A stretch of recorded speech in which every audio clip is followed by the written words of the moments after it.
Ask, Don't Tell, the show that asks the questions that you should be asking but may not be asking, the show that brings you the information so that you can be enabled to make more informed decisions for both you and your family. Welcome once again to Don't Ask, Don't Tell. Our special guest for today is Brother Mark Anthony with Southeastern Food Bank. Brother Mark, welcome to our show. Thank you for having me. Yes. What inspired you to start Southeastern Food Bank?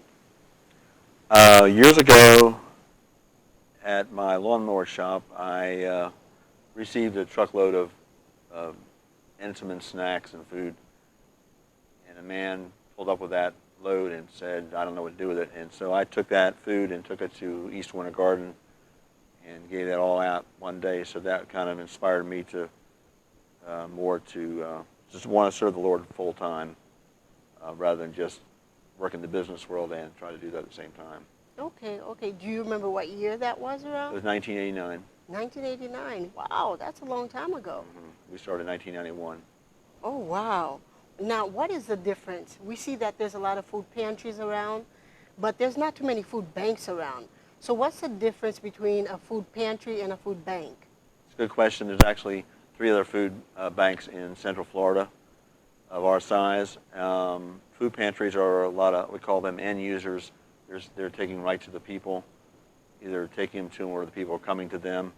We have a couple programs like that, but most of ours is distribution to nonprofits in the state. Okay. What makes your food bank different from the other food banks? We give it away no charge, so that makes us different than the other 3. And because we're Christian people or Christian ethics, we want to encourage evangelistic programs, not about religion, but about relationship with God. Oh, wow. So you don't just focus on the food. You focus also on the soul, correct? That's correct. Oh, yeah. wow. That's wonderful. That is different. So what is the purpose of Southeastern Food Bank? Really, the purpose is to share food and share Christ. That's really what we do Okay. every day. Okay. All right. Where are you located at? We're located in our warehouse is in Ocoee, Florida, and our mailing address is in Winter Garden. That's where we started in 1991 out of our garage. Okay. And who do you serve, by the way? The types of organizations we serve, Mm-hmm. nonprofits, of course, but churches, government, schools, sheriff's department, children's ranches, rehabs. It's a widespread animal shelters, many in several in the state, Mm-hmm. because we get a lot of different things, so we redistribute to those. Okay. Does an organization have to be a 501c3 approved to be a member of your food bank? Really, we're able to accept if they are a non-for-profit state of Florida, Mm-hmm. we can accept that because there's no money being exchanged. Okay. All right. There's a program that I know that your food bank provides every 3 months, or at least 3 times a year. Can you share that program with our viewers? Sure. The program is Food for Families. It was started by Johnny Dial in 1992, and Public sends 2 semi-trailers to the high school, Ocoee High School has been lately, and we do it around Thanksgiving, around Christmas, and then in the spring, we sort, pack, and deliver to about 1,000 families right to their door. People cannot come to us and ask for the food. If they do, we'll let them know about our regular programs. It's something we've been doing, that we picked up this program from Johnny Dial, who started this back in 1992. Okay. Now, you said earlier that you do not charge for the food. So how are you able to maintain? It is really about faith. It has been for 28 years. It's individuals, foundations, corporations, grants. It has been faith because right now our outgo is about $23,000 a month is what it costs to run our operation. Oh, wow. And this is all by faith. All by faith, yes. So for those that have doubts, they need to follow your example, correct? Yeah, I believe in miracles, and God has done a lot of miracles, and if you don't have the faith to do this, you probably need to do another line of work because it's a terrible business model. Wow, wow, amazing. What kind of food do you serve at your food bank? We distribute and serve not meals, but we serve dry products everywhere from bag products to non-perishable canned goods, cereal, juice, baked goods, snacks, drinks, desserts, and then in we have a drive-in freezer that holds over 30 pallets. That's produce and refrigerated items. Our freezer holds 15 pallets, so we use that's meat, primarily meat. We've gotten other stuff in, but it's by the product end of it's better just to keep that space for something that's really hard to come by. Mm-hmm. Are you currently accepting members, or are you maxed out at the moment? No, we're really looking for people that will. We can help. We help all different kinds of organizations, but we're really looking for people that want to really talk about Jesus. We're not restricted like other food banks. We just really want to help the whole person rather than just here's some food and tomorrow you're in the same. So yes, we qualify them. I guess the best word to use by even by color code, in that if they're distribution, they're color, and if they're on our computer. So this is what I'm made to do, and really effective by, like we gave Volusia County Sheriff's Department a few weeks ago. We gave them cots and water, and so that's what they needed, rather than just groceries or whatever. They obviously, and right now in the Bahamas, it's everything, of course. Okay, so it's not just food that you distribute. You also distribute non-food items to those in need. Okay, that's good to know. That's good to know. Are you just local, or are you also international? We are local. We are regional because we're in Florida, and we have 8 sub-distributors in the state of Florida, and we have one right now in Dothan, Alabama, and then international work right now is Venezuela, Haiti, Caribbean. I think that's about it this year. Okay. We've been in several countries, but we don't go there. We just help an organization to ship the product there. Okay. Jamaica. Okay. All right. Right now, as you know, the Bahamas was hit severely with Hurricane Dorian. Is your organization involved in helping those in need over there? We're assisting right now. We've already put out, starting yesterday, we've already given away 28 pallets to go to the Bahamas, and that's blankets, cots, water, meals ready to eat, some meds. They need everything, but it's what we actually have that we're able to. We'll do it. We'll distribute some more on Monday. Another probably 12 pallets. Okay. Well, that's good to know. So there is hope for the Bahamas, and I hope that they're watching and listening. There's hope on the way.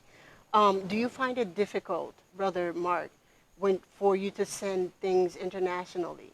There's a lot of we call it red tape. Mm-hmm. We were shipping a lot through Food for the Poor, but not lately. I do have some contacts for shipping. We are not that big. We're big in an organization in God's eyes, but we're not a big organization compared to the other food banks. So we don't have the funds really to ship product per se. We try to partner with organizations that will pay for shipping and get it to the needy people.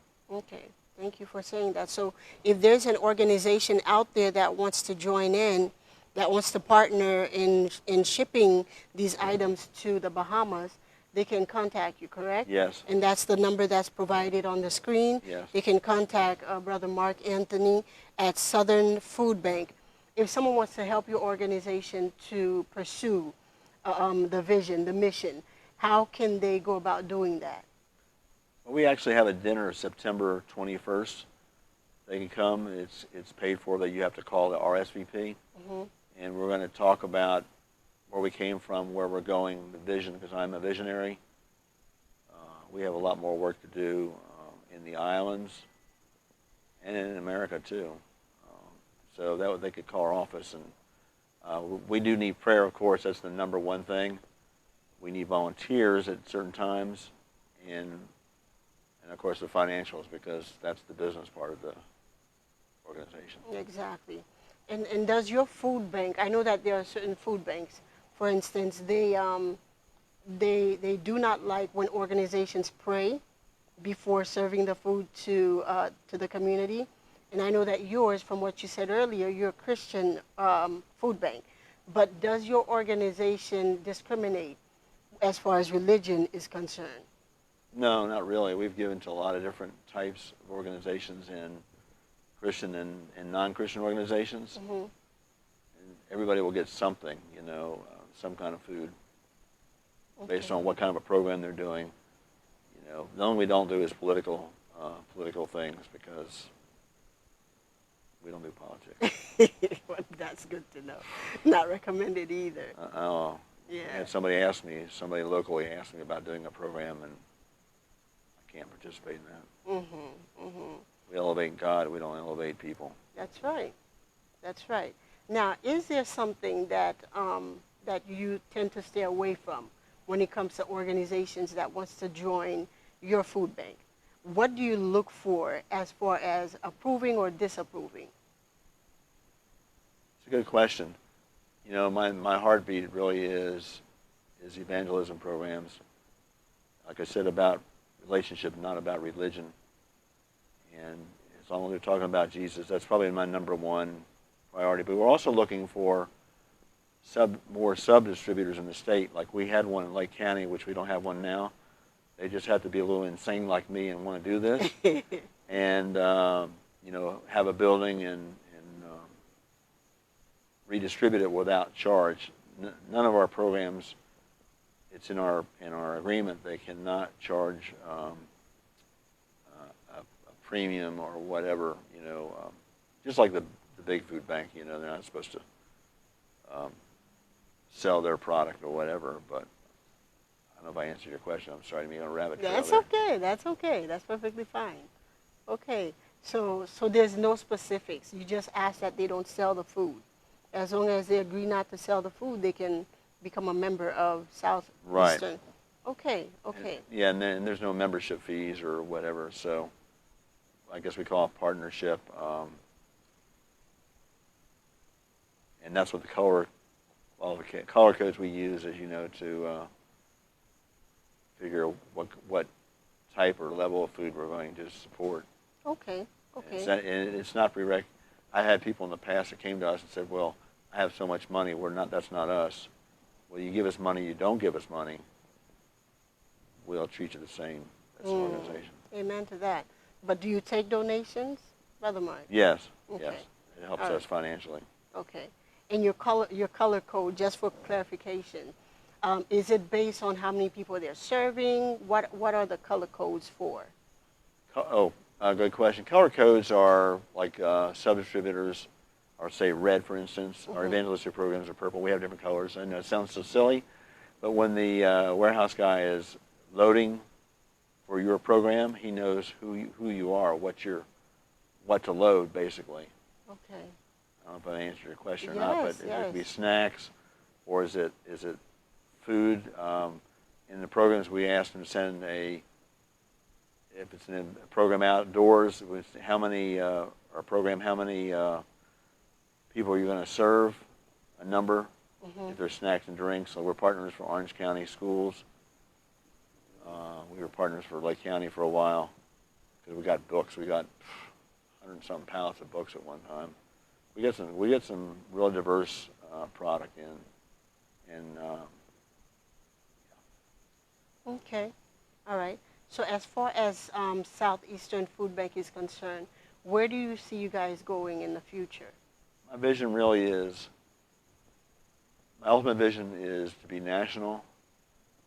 About a little over a year ago, I caught the international vision that we will have a separate office someday for international. Really want to help establish programs in the islands and wherever God calls us. But yeah, right now it's Florida. Now it's and since we've been in Alabama for 2 months, I really caught this vision about helping Mississippi, Louisiana. Those are poor states, and also at the same time encouraging, talking about Jesus to help the whole person rather than here's some food and we're doing great things. Just we're not doing great things for the Lord. We are, but not for our own glory, obviously. And last question, I promise. What gives you the most satisfaction from what you do at Southeastern Food Bank? People being fed, people being saved, lives changed. And once in a while you hear a story, but we're so busy moving. I say shoveling food. It's kind of corny, but moving food to. I know we're helping people. I know it was 135,000 plus last year families that we supported. Wow. And so we'll never know those stories, but someday it'll be exciting to see how many people came in the kingdom because of one of our programs, whether we're directly involved or indirectly involved. Yes. We do one other program I told you about, Food for Families, 3 times a year. We need volunteers for that. But we do a seniors program at the end of each month, and we're in about 3 or 4 counties that will go at the end of the month, and we take groceries right to a mobile home park or an apartment of a needy seniors. And we need volunteers. We need 2 different kinds. We need the kinds that are actually taking the food. Some of those are shut in. We go right to the door. And then we need the ones that want to talk to them one-on-one about Jesus. It's a lot harder than just handing food out, but it's more effective, to really show somebody you really care and spend that time with them versus, and whatever time they need, you can't put them in a box. We had a program that said within 10 minutes they had to be done with them. It's not an assembly. It's not an assembly line. Right. We've done everything from 3 or 4 minutes with a client, if that's what you want to call them, to 2 hours. So we can't put a time limit as we talk about, because it's their life and Exactly. maybe the last time you ever see them. You said that you do the distribution for the elderly once a month or at the end of every month. Do you do this only locally, or do you do it at other places? My vision really originally was for 4 programs in Central Florida, but currently we're operating in 4 counties. We alternate in different counties and don't really stay in the same location very long. In fact, we have one coming up that we need help on, especially if you speak English, Spanish, Creole, Vietnamese, Chinese, Korean. It's going to be at the Salvation Army Towers. It's going to be the end of September. I think it's the last Wednesday in calling my office. Oh, wow. And so it really is a melting pot for a lot of people. Okay. Does a person have to be a Christian to come and help at this event? No, but we do need Christian, not translators, but to talk directly to them. But if they just want to come help lift the boxes and stuff, because we'll pre-pack over about 200 boxes, and each family representative will get a box of food. It's all the non-refrigerated items, canned goods, and cereal and juice, that kind of stuff. Okay. Oh, wow, that's awesome. So again, if you want to help Southeastern Food Bank with this event, you can contact Brother Mark Anthony at the number that's provided, and make sure that you provide your information so you can join in and help. I think it's going to be a wonderful event. I hope that you can be there. And Brother Mark, I want to thank you so much for coming on our show. I really appreciate the information that you were able to share with me and the audience. And I'm sure that they see how this information can be useful to them. And I hope that they contact you very, very soon. Thank you again for coming on our show. Thank you. And once again, thank you for watching another episode of Don't Ask, Don't Tell. Until next time, take care.